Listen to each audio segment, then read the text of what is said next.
감사합니다. 오늘 성가대가 뽑은 곡으로 이렇게 편곡해서 들으니까 너무 더 은혜가 되는 것 같습니다. 한 번 더 우리 감사와 또 하나님께 영광을 돌립니다. 아멘. 감사합니다.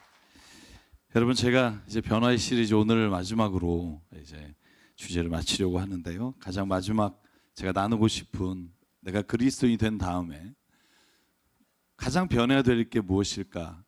저는 자기 정체성이라고 생각합니다. 내가 누구인지에 대한, 내가 이 땅에 지금 왜 살고 있는지에 대한 정체성이 변하지 않으면, 여러분, 우리는 세상에서 다른 사람과 다른 삶을 살 수 없다는 거예요. 여러분 자신을 어떤 존재라고 생각하십니까? 지질이 복도 없다, 뭐 이런, 난 진짜 왜 이러지? 뭐 이런 생각을 가지고 사는 분도 있을 거라고 생각해요. 여러분, 성경에서 이런 말 합니다. 당신이 얼마나 보배롭고 존귀한 존재인지 아십니까? 다른 사람에게 사랑받을 만한 존재라는 걸 아십니까? 여러분, 정말 그것을 받아들이고 사십니까? 아니면 나는 그럴 만한 가치가 있는 존재가 아니라는 생각이 끊임없이 나에게 계속해서 나를 침범하도록 아니면 내버려 두고 사십니까? 여러분, 현대인들은 자존심은 무지 세요. 엄청나게 세요. 자존감이 낮아요. 그러다 보니까 나오는 일이 뭐냐 하면, 생기는 일이 수많은 사람들에게 분노하며 싸우고 정죄하며 원수 맺어요. 왜? 자존심은 센데 내 안에 다른 사람이 나를 부르는 것 외에 내가 나를 어떻게 보느냐에 대한 생각이 없기 때문에 조금만 나를 비난하거나 나에게 입맛에 맞지 않는 말을 하면 분노하게 돼요. 여러분, 2015년 대한신경정신의학회 통계를 보면 우리나라 성인의 52%가 분노 조절 장애가 있어요. 52%예요. 부부 둘 중에 하나예요. 조심하세요.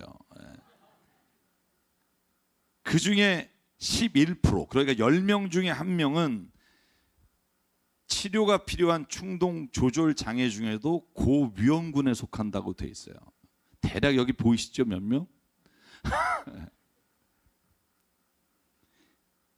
여러분, 이 분노 조절 장애는요, 자신이 무시당하거나 비교당하거나 이용당했다는 생각이 들면 그 모멸감과 억울함 때문에 그 분노를 참지 못하는 거예요. 순간의 분노를 참지 못해서 다른 사람에게 해를 끼치는 거죠. 여러분, 제가 오늘 분노 조절 장애 진단에 관한 그 표가 있어요. 여러분이 그냥 혼자 생각해 보세요. 성격이 급하고 쉽게 흥분하여 금방 화를 낸다. 78명 정도? 온라인상의 게임이나 가상현실 속에서도 내 맘대로 되지 않으면 화가 난다. 그게 뭐라고, 그죠? 때려 부수기까지 하잖아요, 컴퓨터를. 분노를 조절하기 어렵고 어떻게 해야 될지를 모르겠다. 잘한 일은 칭찬받아야 하고 그렇지 못하면 화가 난다. 다른 사람의 잘못을 꼭 짚고 넘어가야 하며 이로 인해 트러블이 생긴다. 여러분, 제가 누구라고 얘기는 안 할게요. 화가 나면 타인에게 폭언폭력을 가한다. 분노가 극에 달해 운 적이 있다. 그러니까 우리가 회개하고 우는 줄 알았는데 사실은 억울해서 우는 경우가 얼마나 많아요, 그죠? 잘못에 대한 책임을 타인에게 돌려 탓한 적이 있다. 화가 나면 주위에 물건을 집어 던진다. 다른 사람이 나를 무시한다고 느끼고 억울한 감정이 자주 든다. 화를 조절하지 못해 중요한 일을 망친 적이 있다. 여러분, 이 밑에 보면 지금 제가 말씀드리는 것 중에 하나하나 3개 정도가 있다면 충동 조절이 가능한 거예요. 근데 4개부터 8개다 충동 조절이 어려운 거예요. 9개 이상이다 전문가와 상담이 필요해요. 여러분이 한번 스스로 진단하셨다면 오늘 말씀을 이어갈게요. 여러분, 다시 기억하기 싫지만 얼마 전에 건물 외벽을 청소하는 분이 틀어놓은 음악 소리가 시끄럽다고 건물 옥상에 올라가서 그 줄을 잘라서 새 아이의 아버지가 돌아가셨잖아요. 저는 그걸 읽으면서 이게 여러분 충동적으로 누구를 가해한 게 아니라 옥상에 올라가서 그 끈을 찾아서 자르려면 이건 굉장히 합리적이고 이성적인 시간이 필요하다고요. 그걸 이기지 못하는 거예요. 여러분, 얼마 전에 자신의 요구를 들어주지 않는다고 여관에 불을 질러서 6명이 죽었어요. 아니 그 여관 주인이 자기 요구를 들어주지 않는 것과 아무 죄 없는 사람이 주는 것과 이 생각조차 할 수 없는 지경에 있는 사람이 꽤 많다는 거예요. 여러분, 그 세상에서 우리가 그 방법을 치료하는 것은 과도한 스트레스를 해소하십시오, 그리고 또한 약으로 처방해서 분노 조절을 합시다, 이런 얘기를 하지만, 그런데 진짜 저는 의학적인 도움을 받는 게 너무나 중요하다고 생각하지만 저는 근본적인 문제가 있다고 봐요. 과연 인간이 어떤 존재인가, 내가 누구인가에 대한 분명한 자기 정체성이 없어요. 여러분, 제가 올해 1월 15일과 22일에 기독교는 인간을 어떻게 이해하는가라는 설교를 2번 드렸어요. 물론 여러분 기억 안 나는 거 알아요. 여러분, 우리가 나를 누구라고 생각하는 건 굉장히 중요하다는 거예요. 위기의 순간에, 분노의 순간에, 내가 도저히 참지 못하는 순간에조차도 내가 그리스도 안에서 내가 어떤 존재인지에 대한 확신이 있다면 우리가 이런 과정들, 이런 문제들로부터 해방될 수 있는 은혜를 주신다는 거예요. 사랑 여러분, 그래서 제가 그때 말씀드린 것 중에 하나가 이사야 43장 4절로 5절이에요. 저는 이 말은 여러분이 좀 외웠으면 좋겠어요. 이게 예수님이, 하나님이 우리를 바라보시는 시선이에요. 하나님 우리를 어떻게 보시냐면, 나는 너를 보배롭고 존귀하게 여긴다. 내가 너를 얼마나 사랑하는 줄 아니? 여러분, 이건요, 여러분이 어떤 IQ가 높거나 여러분이 어떤 일에 성공했거나 여러분 자신이 건강하거나 병들거나 이런 문제가 아니라, 하나님이 우리를 보시는 하나님의 시각은 보배롭고 존귀하다는 거예요. 사랑하신다는 거예요. 왜? 이유가 없어요. 하나님이 우리를 창조하셨기 때문에. 하나님은 인간을 향해서요, 네가 장애가 없으니까 너를 내가 보배롭게 여긴다고 말하지 않고요, 네가 뛰어난 사람이니까, 네가 돈을 잘 버니까, 능력이 좋으니까 보배롭다고 말하지 않아요. 오히려 이사야서는 지금 멸망당하기 직전에, 바벨론에게 포로로 끌려가고 예루살렘이 무너지기 직전에도 하나님이 선포하시는 거예요. 내가 얼마나 이 순간에도 너를 보배롭고 존귀하게 여기는 줄 아니? 죄를 지어 너가 스스로 지금 멸망의 길을 가고 있는 순간에도 나는 너를 사랑한다예요. 여러분, 이 음성이 우리에게 들리길 주의 이름으로 축원합니다. 어제 인천에 있는 희락원이라는 정신지체 장애가 있는 분들 시설에 다녀왔어요. 오케스트라도 가고 노래하는 친구도 가고, 그리고 우리 같이 짜장면 하시는 분도 가서 얼마나 행복했는지 몰라요. 제가 장애 시설에 가면 설교를 10분 이상 안 해요. 10분 동안 제가 앞에 설교하면서 하는 일이 뭐냐면 바람 잡는 거예요. 분위기 잡아서 이렇게 다음 분들이 연주할 수 있게끔 하는 역할을 해요. 제가 설교 딱 2마디 했어요. 하나님은 당신을 사랑하십니다. 당신은 복받은 사람입니다. 여러분, 그러면요, 장애 있는 친구들이요, 소리를 질러요. 아멘! 막 이래요. 어제 다녀오신 분 몇 분 계신데 그렇게 여러분 순수하게 있는 대로 받아들여요. 여러분 지금 머리로 생각하실 거예요. 여러분은 보배롭고 존귀합니다. 아휴, 옛날엔 그랬었지. 지금은 내가 지금 꼴이 말이 아니다. 하나님은요, 당신의 꼴을 보시는 게 아니라 당신이라고 하는 한 사람을 보신다고요. 여러분, 장애인 다녀오면서 어제 좀 굉장히 멀고 그래서 좀 힘든데 누구한테 저에게 여쭤보는 거예요. 처음 가신 분이. 목사님, 왜 장애인 시설을 가요? 그럼 제가 이렇게 말했어요. 저는요, 이렇게 세상에서 순수하게 하나님의 말씀을 믿는 사람은 처음 본다고. 여러분, 우리가 둘이 얘기하고 사업적으로 얘기할 때 무슨 생각해요? 우리가 영어로 second guess 하잖아요. 저 사람이 지금 말하는 의도가 뭘까? 남편이 나에게 오늘 왜 잘하지? 아내가 왜 오늘 화장을 했을까? 여러분, 이렇게 우리는 뭔가 다른 일이 뒤에 있을 거라는 생각해요. 근데 그러지 않아요. 좋으면 좋아요, 싫으면 싫어요. 여러분, 이게 때로는요, 우리가 굉장히 교양 있게 사는 사람에게 불편할 수 있어요. 그런데 때로는 사람이요, 그렇게 있는 그대로를 말하는 사람과 있을 때 편안함을 느껴요. 여러분, 자녀에게 제발 저는 다른 사람과 경쟁해서 이기는 법, 공부 잘하는 법, 예의를 지키고 사는 법을 가르치기 전에 네가 얼마나 너 자체가 보배롭고 존귀한지를 가르치는 부모가 되기를 바랍니다. 네가 어떤 걸 잘했기 때문이 아니라 하나님 너 그냥 사랑하셔. 물론 이렇게 말하다가 열받을 때가 있어요. 근데 그게 사실이잖아요. 우리도 그렇게 하나님이 억셉트 하셨잖아요.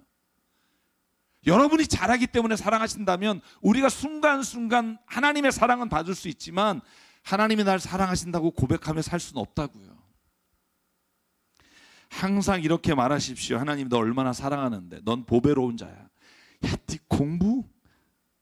그건 정해져 있어. 아빠도 못했단다. 솔직히 말하시라고요. 자기는 1등한 것처럼. 너는 10등밖에 못하니 자기는 40등 해놓고. 여러분 저는요 공부는 타고났다고 생각해요. 저는요 제가 여러 명에게 시켜도 받고 노력도 해보면 안 돼요. 그런데요 공부하려는 지가 알아서 해요. 하지 말라고 불 꺼주면 몰래 숨어서 한대요. 그런 자식이 없다는 걸 후회하지 마시고 얘는 다른 재능이 있구나라고 생각하시라고요. 아멘을 안 하잖아요. 그래도 목사님 5등 안엔 들어야. 너는 다른 어떤 이유가 아니라 네 자신만으로도 충분해. 사랑받으려고 애쓰지 마. 너 자신을 사랑하며 살아. 여러분 이 말이 얼마나 자유함을 주겠어요. 여러분 그래서 자녀들이요 공부 잘하는 사람이 되려고 인정받으려고 여러분 컨닝을 하거나 잘못된 방법을 하는 경우가 얼마나 많은지 몰라요. 여러분 신앙도 마찬가지예요. 우리가 그냥 자녀에게 하나님을 사랑하신다, 하나님 너를 사랑하신다 매일 들려주는 게 교육이에요. 교회 안 가? 이렇게 싸우면서 교회 오면 그 아이의 머리에는 교회라는 곳은 치열하게 싸워서 안 가야 되는 곳이다, 이런 머리에 뇌리에 남게 돼요. 그런데 여러분이 꾸준히 그냥 하나님 널 사랑하셔, 너 교회에 가면 정말 좋을 텐데, 여러분 그렇게 여러분이 말할 때 여러분의 자녀가 자기의 존재가 어떤 존재인지 그 말을 통해 깨닫게 된다는 거예요. 사랑 여러분, 그래서요 제가 어제 그 희락원이란 장애인 시설 가서 한 수화를 여러분에게 가르쳐 드리려고 해요. 왜냐하면 제가 그 친구들에게 사랑이라는 단어와 축복이라는 단어를 가르쳐 주고 왔어요. 소중한이라는 단어를 가르쳐 주고 왔어요. 여러분 사랑은 제가 여러분에게 알려준 적 있죠. 사랑은 왼손을 이렇게 주먹을 주시고요. 네. 그리고 손으로 쓰다듬으면 돼요. 사랑합니다. 이게 머리를 쓰다듬는 거예요. 넌 참 착한 애야, 좋은 애야, 사랑해. 저는 왜 수어를 가끔 공부하냐 하면 수어가 그 단어가 가지고 있는 의미를 명확하게 전달할 때가 있어요. 복이 뭔지 아세요? 복 따라해 보실래요? 시작. 이게 복이에요. 네. 이게 뭐냐 하면 땀을 흘리는 거. 이게 복 받았다는 거예요. 그리고 이게 축한다는 거예요. 이게 폭죽 터뜨리는 거예요. 그러니까 여러분 수어 하나하나를 보면 이게 사람의 감정을 이 몸으로 표현하는 게 수어란 말이에요. 그 축복합니다가 축복이에요. 여러분 그런데 제가 오늘 여러분에게 알려드리고 싶은 단어는 뭐냐면 소중하다는 거. 여러분이 얼마나 소중한지, 여러분 이게 수어로 어떻게 하는지 아시는 분 있으세요?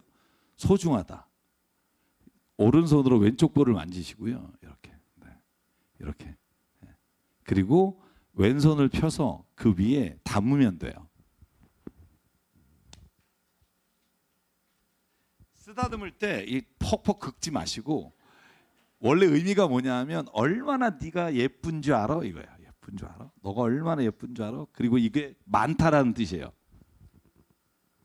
많이 예쁘다는 거예요. 소중하다는 거예요. 귀엽다는 거예요. 여러분 이 말을 자녀에게 하기 전에 나에게 해야 된다는 거예요. 여러분 여러분의 볼을 쓰다듬으면서 난 진짜 존귀한 존재야, 소중한 존재야, 나는 사랑받는 존재야. 여러분 내게 그 마음이 넘쳐야 내가 자녀에게 그 말을 하죠. 야 나는 네 남편, 네 부인 만나가지고 네 부인이 아니죠. 네 엄마 만나가지고 내가 이게 지질궁상으로 살지만 너는 잘 돼야 돼. 이 말을 듣고 자란 애가 얼마나 잘 되겠어요. 저는 오늘 여러분 스스로에게 이렇게 말했으면 좋겠어요. 기철아 너는 진짜 소중한 존재야. 기철아 너는 세상에 어느 것보다도 소중해. 여러분 이 말을 나에게 하는 게 쑥스러운 분이 있다면 문제가 있는 거예요. 여러분 나에게 그 말을 하는 게 어색한 분이 있다면 아직 여러분은 그리스도인으로서의 정체성을 못 갖고 사는 거예요. 이 말이 어색해지지 않는 것이 여러분 우리가 변화가 되는 첫 번째 일이 되기를 바라요. 나는 보배로운 존재야. 다른 사람이 날 뭐라고 하든 난 진짜 존귀한 존재야. 내 스스로가 무너지지 않기를 바래. 이렇게 말하기를 바래요. 그래서 여러분 한번 옆에 분에게도 한번 이렇게 고백했으면 좋겠어요. 당신이 얼마나 소중합니까? 말하기 쑥스럽잖아요. 그러니까 바라보면서 이거 하자고요. 자, 시작.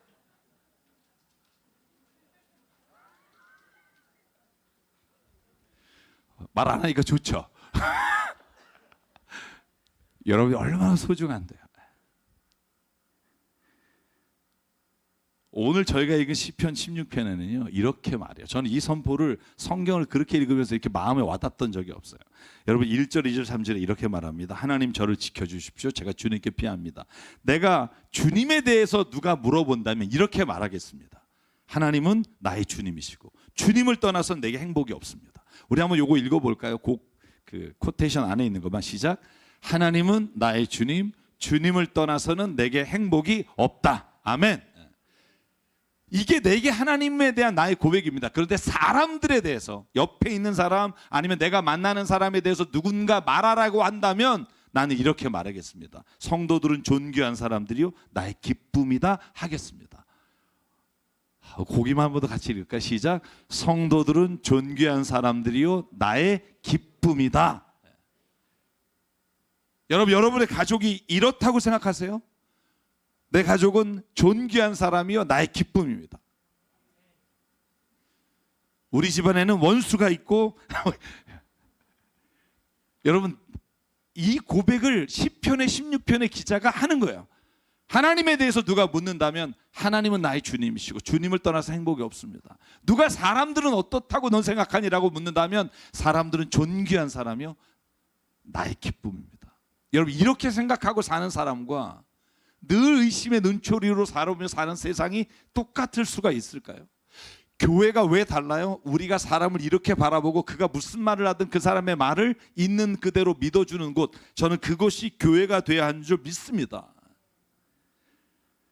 우리가 예배에 나오고 우리가 새 삶을 통해 말씀을 읽고 기도하고 살아가기 때문에 우리의 삶이 존귀하게 보배롭게 여김을 받을 수 있다는 걸 잊지 말라는 거예요. 오늘 제가 드리고 싶은 말씀은 뭐냐면 우리는 보배롭고 존귀로워요. 그런데 우리의 존재 자체가 그렇다고 생각하며 여기고 살면 교만해진다는 거예요. 난 원래 그래. 이거 위험하다는 거예요. 오늘 그래서 시편의 저자가 7절과 8절에 이렇게 말해요. 주님께서 날마다 좋은 생각을 주시며 밤마다 나의 마음에 교훈을 주시니 내가 주님을 찬양합니다. 주님은 언제나 나와 함께 계시는 분, 그가 나의 오른쪽에 계시니 나는 흔들리지 않습니다. 아멘. 그러니까 내가 나를 바라보면서 넌 잘났어, 넌 정말 괜찮은 애야 라고 말하는 게 아니라 우리가 주님 앞에 내 자신에게 고백할 때 이렇게 말해야 된다는 거. 주님이 나와 함께 계시기에 나는 흔들리지 않고 내 자신이 누군지를 알게 된다는 거예요. 여러분 예배 안 드리고 기도 안 하고 하나님 말씀 안 보잖아요. 이 확신이 무너지게 돼요. 여러분 시편 16편 9절 10절 말씀을 보면 이렇게 기록합니다. 주님 참 감사합니다. 이 마음은 기쁨으로 가득 차고 이 몸도 아무 애를 두려워하지 않는 까닭은 10절만 같이 읽게 시작. 주님께서 나를 보호하셔서 죽음의 세력이 나의 생명을 삼키지 못하게 하실 것이며 죽음의 거룩한 자를 죽음의 세계에 버리지 않으실 것이기 때문입니다. 요지는 이런 거예요.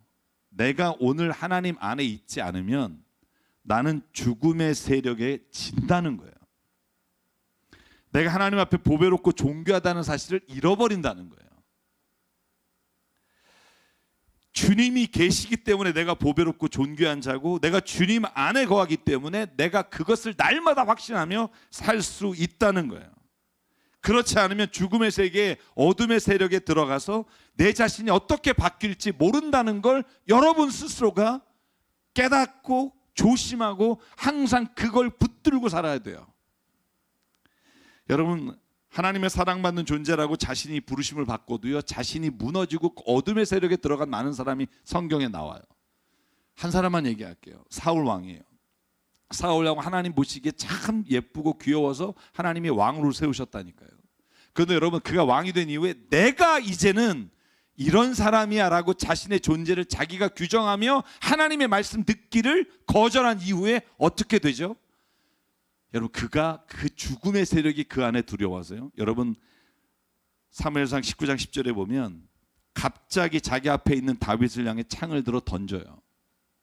저놈만 죽으면 내 아들 요나단이 왕이 되는데 저 다윗 때문에 우리 아들이 왕이 못 된다. 그래서 이 분노 조절 장애의 대표적인 케이스인데요. 창을 들어서 던져서 여러분 창에 꽂혀요. 다윗이 그래서 사울 앞에서 피해서 도망자로 살게 돼요. 여러분, 근데 더한 게 있어요. 이 정도가 아니라 그 아들이 밥 먹다가 아빠, 그래도 다윗은 나쁜 사람이 아니에요. 다윗은 하나님이 정하신 사람입니다 라고 말하니까 여러분, 사무엘상 20장 어떻게 돼요? 요나단이 자기 아버지 사울에게 그가 무슨 못할 일을 했기에 죽여야 합니까? 라고 항의하니 그 순간 사울이 요나단을 찔러 죽이려고 창을 뽑아 겨냥하였다. 그제서야 요나단은 자기 아버지가 다윗을 죽이려고 단단히 벼르고 있다는 것을 알아차렸다. 지 아들도 죽여요. 왜? 이제는요, 자기가 스스로가 하나님과 같은 자리에 갖게 된다는 거예요. 사랑 여러분, 하나님이 창조하신 존귀롭고 보배한 존재가 우리입니다. 그러나 잊지 말아야 될 것은 우리가 하나님이 없다면 보배롭고 존귀한 자리에서 죽음의 세력 앞에 무릎을 꿇게 되고요, 나도 모르게 내가 더 악한 자가 될 수 있다는 거예요. 여러분, 저는 교회를 다니다가 더 악하게 된 사람을 얼마나 많이 봤는지 몰라요. 왜? 하나님이 나에게 보배롭고 존귀한 자임을 알게 하셨는데 그분을 떠난 자의 삶이 그렇게 된다는 거예요. 왜? 세상을 보면 그렇게 살기 힘들거든요. 나를 향해 당하오는 수많은 그 사람들의 욕과 정죄와 그 말을 내가 참고 살 수가 없기 때문에. 여러분, 그래서 오늘 이 시간에 고백하기를 바라요. 하나님, 내가 주님 안에 거함으로 인해 내가 주님 보배롭고 존귀한 자입니다. 여러분, 이 고백이 있기를 주의 이름으로 축복합니다. 그래서 여러분, 교육을 가르치는 교수들의 공통적인 말이 뭔지 아세요? 아이를 칭찬할 때 절대 그 아이가 가진 지능이나 재능을 칭찬하지 말라는 거예요. 예를 들어서 넌 진짜 똑똑해. 야, 너 천재다. 여러분, 우리가 정말 어린애가 영어 단어 3개만 외우면 이러잖아요. 얘는 특별해요. 천재예요. 이러면서 영재 데리고 가잖아요. 가면 뭐라 그래요? 평범합니다. 넌 뭐든 잘해. 넌 진짜 IQ가 높아. 똑똑해라고 지능과 재능을 칭찬한 아이와 야, 넌 진짜 이렇게 잘해낼 수 있구나. 너 정말 노력하면 못하는 게 없구나. 노력을 칭찬한 아이들 두 유형을 우리 김경일 교수님이 설명하는데 이렇게 설명해요. 그 두 아이들에게 기억력 테스트를 한다고 아이들을 앉혀놓고 시험지를 내놓고 슬쩍 시험지 답안에 답이 보이는 걸 보이게 해놓고 그리고 나가서 CCTV로 관찰한 거예요. 넌 똑똑해, 재능이 많아. 야, 넌 못하는 게 없어 라고 말한 애는요, 그 유혹을 못 이기고 거의 100% 답안지를 본다는 거예요. 그리고 답을 쓴다는 거예요. 그런데 넌 노력해. 야, 너 어떻게 이렇게 잘해낼 수 있었어? 야, 넌 진짜 너가 노력하는 만큼 되는구나 라고 노력을 칭찬한 아이들은 그 답안지를 보지 않는다는 거예요. 왜냐하면 나는 노력하면 되니까. 첫 번째 케이스는 나는 똑똑한데 천재인데 내가 틀리면 나를 어떻게 볼까라는 생각에 어떻게든 그 말을 듣기 위해 답안지에 답을 본다는 거고요. 자기가 노력해서 뭔가 얻어냈다고 생각하는 아이는 더 노력하면 되지라고 스스로의 지금의 상태를 체크해 볼 수 있는 기회를 갖는다는 거예요. 사랑하는 여러분, 저는 결론적으로 오늘 아이들에게 이렇게 말하라고 말해요. 아이를 망치려면 재능을 칭찬하고 아이에게 좋은 행동을 하게 하려면 노력을 칭찬하십시오. 저는 성경도 그와 유사하다고 봐요. 우리는 보배롭고 존귀한 자예요. 그런데 우리 자신이 그런 능력과 그런 힘이 있어서가 아니라 하나님이 우리 안에 계시고 우리를 이끌어 주시고 성령 가운데 우리를 깨닫게 하시기 때문에 우리는 보배롭고 존귀한 자리에 그런 존재로 살아갈 수 있다는 거예요. 그러므로 여러분, 내가 오늘 그러니까 내일도 그러겠지라고 생각하며 여러분이 하나님과의 관계가 깨지기 시작하면 저와 여러분은 사울과 같은 모습으로 살면서도 내가 저 사람이 불의하니까 내가 그렇지, 제가 그러니까 내가 이렇게 하지라며 스스로 합리화하며 살다가 하나님 앞에 가게 될 거예요. 그러므로 사랑하는 여러분, 예배의 자리를 놓치지 마십시오. 기도의 자리를 놓치지 마십시오. 하나님의 말씀 묵상하는 걸 놓치지 마십시오. 그러면 오늘 시편 16편 11절의 마지막 고백이 우리의 고백이 될 수 있습니다. 이 고백만 같이 하고 마실게요. 시작. 주님께서 몸소 생명의 길을 나에게 보여주시니 주님을 모시고 사는 삶에 기쁨이 넘칩니다. 주님께서 내 오른쪽에 계시니 이 큰 즐거움이 영원토록 이어질 것입니다. 아멘. 사랑 여러분, 저와 여러분이 오늘 진짜 주님 앞에서 그리스도인의 정체성을 분명히 하며 살아가기 원해요. 여러분 정말 존귀한 자입니다. 잊지 마십시오. 여러분이 분노가 올라올 때 그때 여러분이 그 생각했으면 좋겠어요. 아, 나는 하나님의 사랑받은 존재고 내가 지금 화를 내려고 하는 사람도 하나님이 얼마나 존귀하게 여기는 자인지 그걸 여러분 깨달을 수만 있다면 여러분 우리가 분노가 아니라 더 많은 사랑의 말을 전하며 살 수 있다고 생각해요. 그래서 오늘 이 찬송을 좀 부르려고 합니다. 이 찬송의 가사가 이렇습니다. 주께 힘을 얻고 그 마음에 시온의 대로가 있는 사람은 하나님의 축복의 사람이죠. 주님 그대를 너무 기뻐하시죠. 항상 찬송하는 그대는 하나님의 축복의 사람이죠. 여러분 이 고백이요 오늘 나를 향한 고백 또 옆에 있는 사람을 위한 고백이 되기를 주의로 축복합니다. 주께 힘을 얻고 그 마음에 시온의 대로가 있는 그대는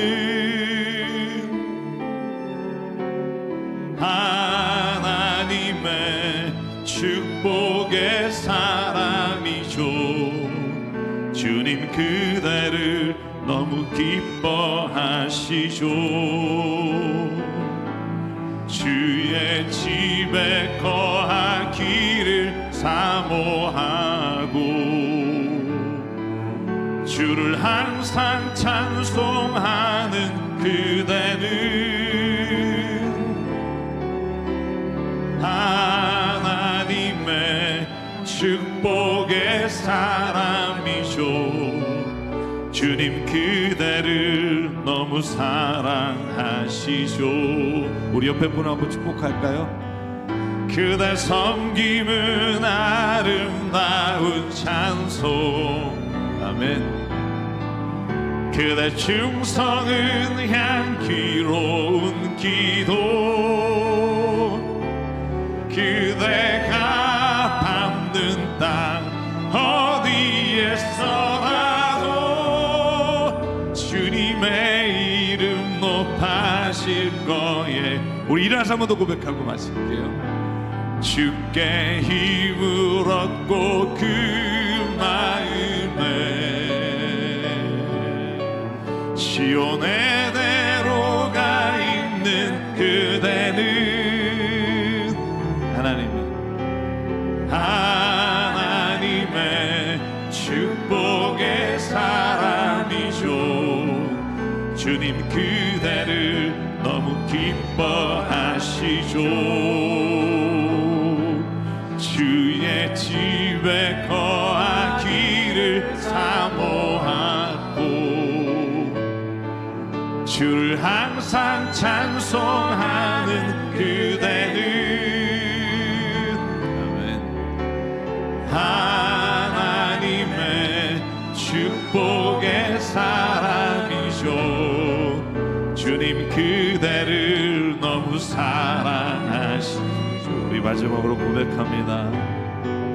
그댈 섬김은 아름다운 찬송. 그대 충성은 향기로운 기도. 그대가 밟는 땅 어디에서라도 주님의 이름 높아질 거예요.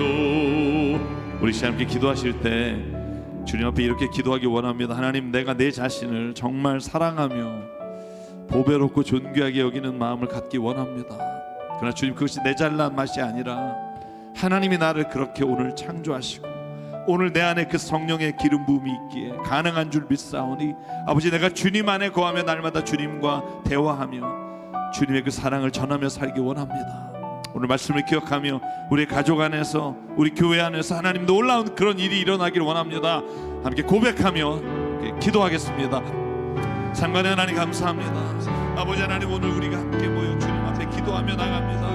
아버지, 내 자신이 비록 지금 너무나 무너지고 힘들고 어려운 상황에 있을지라도, 질병 가운데 있을지라도, 아버지 정말 오늘 나에게 하나님의 살아계심을, 하나님이 오늘도 내 안에 놀라운 주님의 은혜를 보여주시고 오늘도 기억하게 도와주시고, 아버지 정말 오늘도 하나님 안에서 하나님이 주시는 은혜와 사랑이 날마다 충만하게 하시고, 그러므로 하나님 내가 보배롭고 존귀한 자로 여기며, 아버지 정말 내 가정에, 내 자녀와 내 모든 사람들 하나님의 그 사랑으로 부을 수 있게 도와주옵소서. 아버지 정말 내 눈에 하나님의 눈이 보이게 하시고, 아버지의 마음이 보이게 하소서. 아버지 정말 내 안에 이제는 입술로 하나님 죄를 범하지 않게 하시고, 입술로 하나님 잘못된 일을 아버지 행하지 않게 하시고, 하나님 주시는 아름다운 마음들이 날마다 주님 앞에 고백이 되어 살아갈 수 있게 하나님 은혜 내려주시고 역사해 주시고 하나님 충만케 하여 주시옵소서. 오늘도 하나님 그 마음으로 이 시간 우리의 삶의 자리에 돌아가게 하시고 아버지를 만나게 도와주시옵소서. 아멘. 상의 하나님, 오늘도 우리가 그리스도인으로서 자기가 누구인지를 알게 하여 주시옵소서. 우리가 우리 자신의 잘난 것 때문이 아니라 하나님이 우리를 창조하시며 주신 그 보배롭고 존귀한 마음을 하나님 평생 간직하며 살게 도와주시옵소서. 또 하나님, 내가 사랑받을 존재임을 알게 하시고, 내가 무엇을 잘했기 때문에 칭찬받는 것이 아니라 내 존재 자체가 얼마나 귀한지 하나님 그것을 오늘도 서로에게 고백하며 깨닫게 하고, 특별히 자녀들에게 그것을 오늘 우리가 그 사랑으로 감사하며 알리는 귀한 자리가 되게 하나님 은혜 내려 주시옵소서. 그 아이가 주님을 만나기 원합니다. 창조주 하나님을 곤고한 날이 이르기 전에, 무너지기 전에 만나기를 원합니다. 아버지 하나님, 오늘 그 안타까움을 주님 우리에게 먼저 주시사 우리가 그 마음으로 주님과 교제하며 살아가게 도와 주시옵소서. 오늘 우리에게 주신 생명과 시간과 물질과 달란트가 주님의 것인 줄 알고 이 시간 주님께 드립니다. 쓰이는 곳마다 하나님의 나라와 하나님 뜻 이루어지게 하여 주시옵소서. 이제는 우리 주 예수 그리스도의 은혜와 하나님 아버지의 무한하신 사랑과 성령님의 감동, 감화, 충만, 교통, 위로하심이 오늘 이 시간 하나님의 자녀로, 하나님의 창조된 자로 보배롭게 존귀하게 살아가기를 하나님 앞에 다짐하며, 또한 그와 똑같이 누군가를 대하며 살아가기를 고백하는 여긴 한 분 한 분 머리 위에, 그 가정과 일터 위에, 주님 세우신 교회 위에 지금부터 영원토록 함께 하시기를 간절히 축원하옵나이다. 아멘.